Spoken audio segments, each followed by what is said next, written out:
Hey everybody, and welcome to one of the craziest One Piece episodes of all time, the breakdown. One Piece episode 1127, the first big action episode after the break.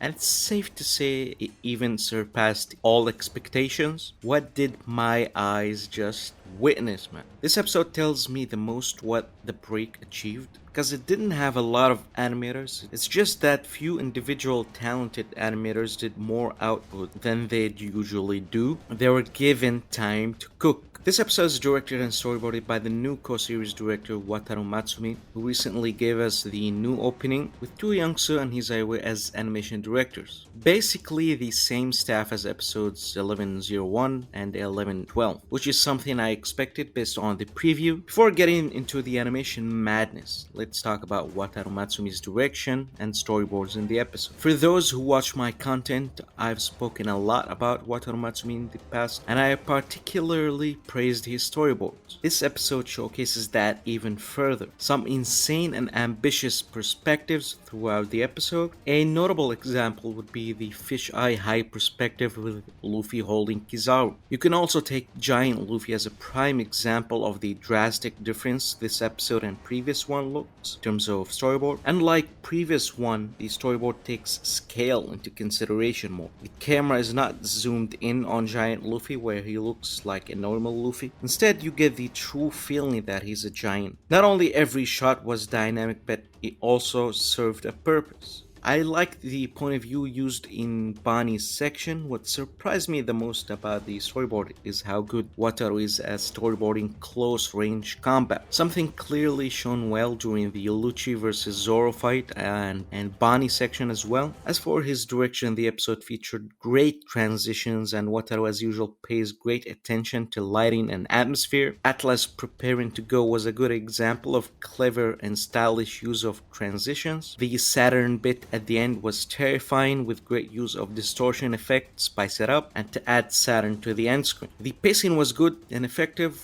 didn't feel dragged, and the added dialogue made the characters' actions more organic. Sadly, I'm not a fan of the soundtrack choices. Another issue I had with episode 1112, starting to feel like it's a weakness of Matsumi's episodes. But I'll talk about that later here. The duo of Tu Young-soo and Hisaiwe has proved to be one that guarantees insanely polished and consistent art throughout their episodes. And it was not different here. I was particularly impressed with Hisaiwe's supervision in the episode. I absolutely loved how she drew Saturn at the end. These lines and shading were intense as hell. And now let's get into the animation. This episode is too stacked, so it'll be impossible for me to highlight everything. I will talk about my favorite bits only. I want to start with one of the animators who did a lot on this episode. One of the most prominent Masami Mori students, Zigwang Lu. He was also present on the Shanks episode with the same staff. He animated Kid's intro at the beginning, but his output here was massive. He did the cuts of the high perspective Kizaru and Luffy's hand, but also did the whole Bonnie section, almost 3 minutes of animation on one episode. And after working on Fan Letter, he seems to have improved his style even further. You can see how the Marines are pretty much identical to the Fan Letter Marines. The whole section had amazing sense of weight, great fabric animation, amazing choreography, and stunning drawings all around. I particularly like the rotating cut of the lead up to the marine punching. I legit consider him one of the stars of the episode, even if it's a more of a less important scene. Tu Young-soo decides to animate something more unique. He animated the entire Lucci vs Zoro segment, and oh my lord, it was utterly jaw-dropping. I likely assisted with that one good second key animator, but the Ota influence here was stronger than ever before. The sequence is just filled, and I mean filled with fantastic and aggressive drawings, especially for Lucci. The choreography is just very ambitious and fast-paced, and even the background is animated to add more hype to it. It really helps when the storyboard is this good. The action kept going even when, as a viewer, you don't mind it stopping after providing this much. I personally think it's one of the best pieces of animation 2 has ever produced so far. And enters Vincent Chansard.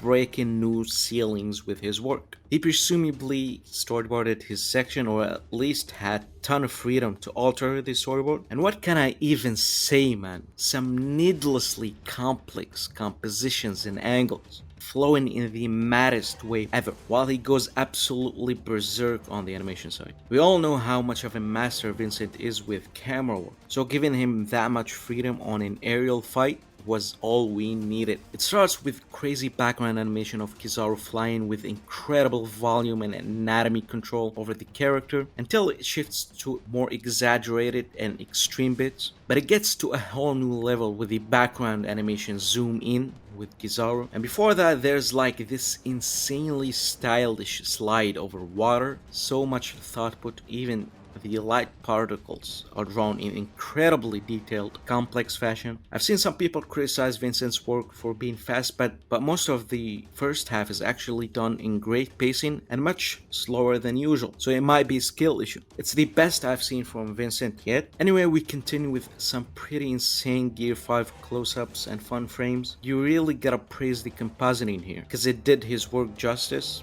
And it's especially hard to do it with a character who's made of light like Kizaru. And this is where things even get more fun, with Luffy dodging Kizaru. Vincent here uses the after image we've seen in his S-Hawk sequence and ReZero sequence. And then there's this insane X-ray shot of Luffy's hand, wild perspectives with even more Kizaru clones. It gets more and more complex to a boiling point of madness. And of course, it's not a Vincent scene without his three-dimensional environment rotation. Anyway, I'm getting tired just talking about this insane sequence. You could make a whole video for this, but I really want to praise the rotations after the whip and the insane low perspectives here, as well as the absurd level of detail on the clouds and the environment in general. Now enters Akihiro Ota. He sadly wasn't lucky in this episode. The compositing was normal, the soundtrack choice was poor, but in my opinion, while still not the strong Ota I know, it's still, of course, one of the big highlights of the episode.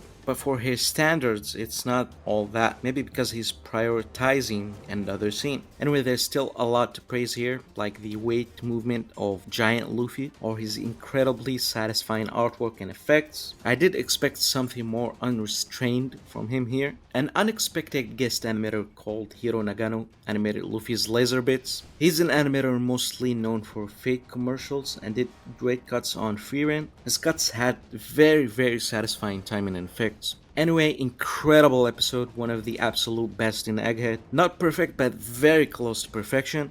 I will be making a separate video for the absolutely insane preview next week. It needs a separate video. For now, thanks a lot for watching. Like and subscribe. See you next time.